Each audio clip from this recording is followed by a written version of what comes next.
현재 전 세계 군사 관련 매체나 대중매체 속에 등장하는 한국군을 보면 한국군의 위상이 날이 갈수록 높아지고 있다는 것을 체감할 수 있는데요.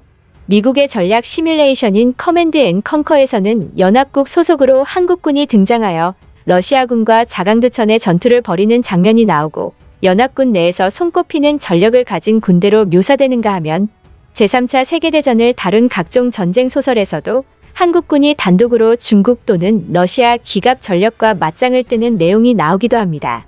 그만큼 한국군은 전 세계에서 인정을 받고 있다는 것이고 군사 전문가들 사이에서도 머지않아 한국군이 전 세계 군사력 순위에서 일본을 제치고 5위를 차지할 것이라는 평가가 쏟아져 나오는 등 한국군은 엄청난 존재감을 드러내고 있죠. 그런데 최근 러시아와 우크라이나 사이에 전운이 고조되고 있는 상황에서 해외 군사 포럼에서는 이런 화두가 나왔습니다.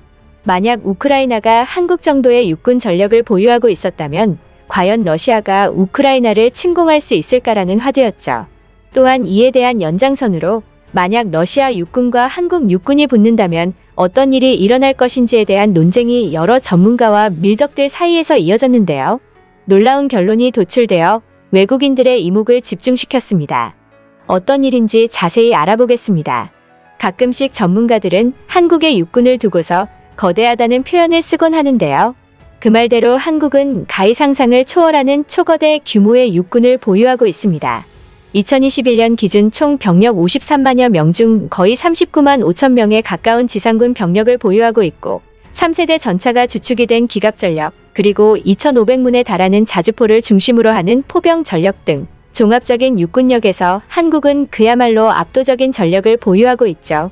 얼마 전 화제가 된 해외 군사 전문가들이 한국군을 극찬하는 10가지 이유에도 한국은 세계 최고의 자주포 기술을 보유한 나라, 1,500대 이상의 3세대 전차를 보유한 나라, 미국 다음으로 가장 강력한 해병대를 보유한 나라라는 항목이 있었을 만큼 그 전력은 어마어마하며 특히 포병 및 장거리 타격 무기에 천문학적인 예산을 투입하고 있는데 이는 북한군의 육군 전력뿐만이 아니라 나아가 중국 인민해방군의 북부 전구와 중부 전구, 러시아군 동부 군구까지 대비하고 있는 것이라고 볼 수 있습니다.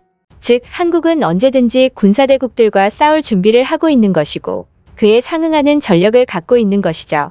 이미 군사 전문가들 사이에서는 대한민국 국군과 러시아군이 전쟁을 한다고 가정했을 때 육군만 한정한다면 대한민국 육군의 경우는 단기전뿐만 아니라 장기전도 잘 버틸 것이라는 의견이 지배적이고 북한이 길을 내줬다는 가정하에 일부의 경우는 한국 육군이 러시아의 공세를 막고 북진할 것이라는 의견까지 나왔습니다.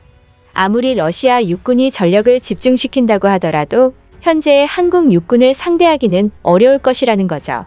그도 그럴 것이 2021년 기준 한국의 현역 육군이 39만 명 정도인데 소련 해체 이후 계속해서 군을 감축한 러시아 육군은 30만 명 정도로 알려진 것과 다르게 육군의 규모 자체는 오히려 한국보다 적은 상황일 뿐더러 러시아군의 전차들은 2010년대 이전 구형 전력인데 반해 한국군은 최신형 전차들로 무장을 하고 있기 때문이라는 것입니다.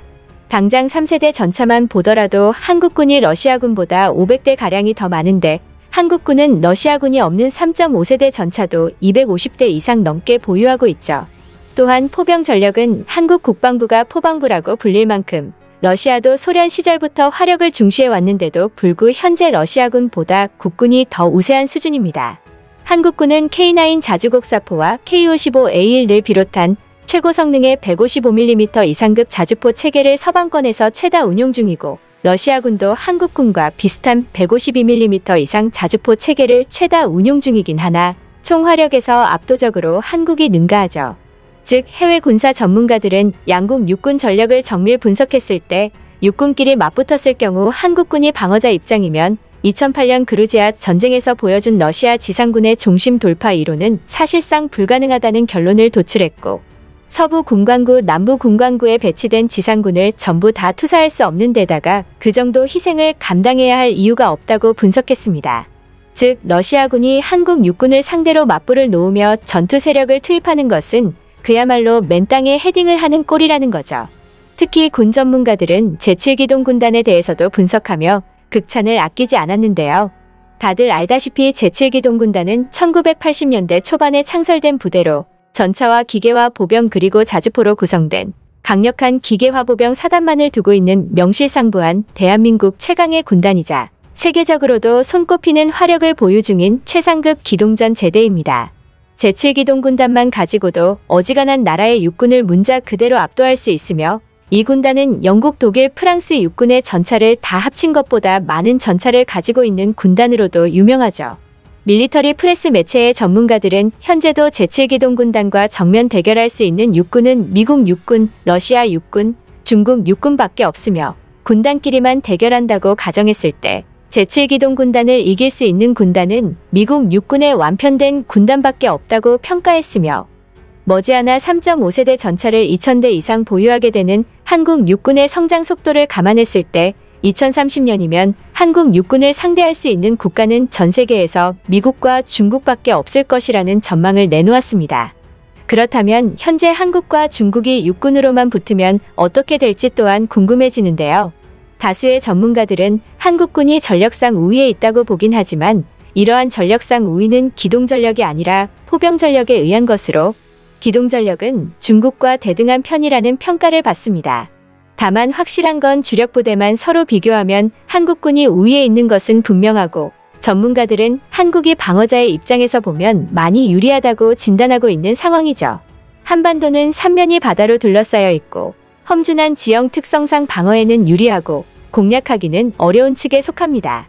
이에 대한민국은 공격자의 입장을 포기한 대신 방어에 전념한다면 세계에서 손에 꼽는 수준의 강력한 기갑, 포병, 공격 헬기 전력을 주력으로 운용하여 적은 수로 많은 중국군을 압도하는 것이 가능하죠.